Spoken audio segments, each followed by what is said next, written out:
നമസ്കാരം.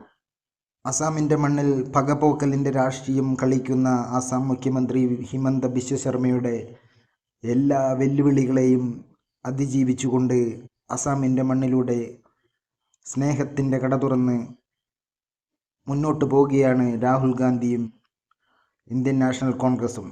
ഭാരത് ജോഡോ ന്യായ് യാത്രയ്ക്ക് അസാമിൻ്റെ തലസ്ഥാന നഗരമായ ഗുവാഹത്തിയിലേക്കുള്ള പ്രവേശനം നിഷേധിച്ച ഹിമന്ത ബിശ്വ ശർമ്മയ്ക്കെതിരെ ആസാമിൽ വലിയ രീതിയിലുള്ള ജനരോക്ഷമാണ് കാണാൻ കഴിയുന്നത്. രാഹുൽ ഗാന്ധിയുടെ ഭാരത് ജോഡോ ന്യായ് യാത്രയ്ക്ക് ഇല്ലാത്ത വിവാദങ്ങളുണ്ടാക്കി വലിയ പ്രശസ്തി നൽകിയതിന് അസം മുഖ്യമന്ത്രി ഹിമന്ത ബിശ്വ ശർമ്മയ്ക്ക് രാഹുൽ ഗാന്ധി പ്രത്യേക നന്ദി അറിയിച്ചു.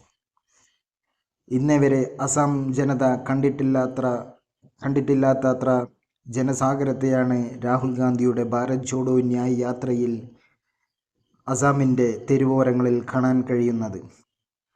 ആ ജനസ്വീകാര്യതയിൽ വിരളി പൂണ്ട ഹിമന്ത ബിശ്വ ശർമ്മ അഴിച്ചുവിടുന്ന കഴമ്പില്ലാത്ത ആരോപണങ്ങളെ നിഷ്പ്രയാസം തള്ളിക്കൊണ്ട് രാഹുൽ ഗാന്ധിക്ക് വലിയ രീതിയിലുള്ള പിന്തുണ നൽകിക്കൊണ്ട് അസാമിൻ്റെ തെരുവോരങ്ങളിൽ നിറഞ്ഞു കവിയുകയാണ് ജനങ്ങൾ. വരും നാളുകളിലും അസാമിൻ്റെ മണ്ണിൽ രാഹുൽ ഗാന്ധിയുടെ ഭാരത് ജോഡോ ന്യായ് യാത്രയ്ക്ക് ഇരട്ടിയിലധികം ജനപിന്തുണ ലഭിക്കും എന്നുള്ള കാര്യത്തിൽ തർക്കമില്ല.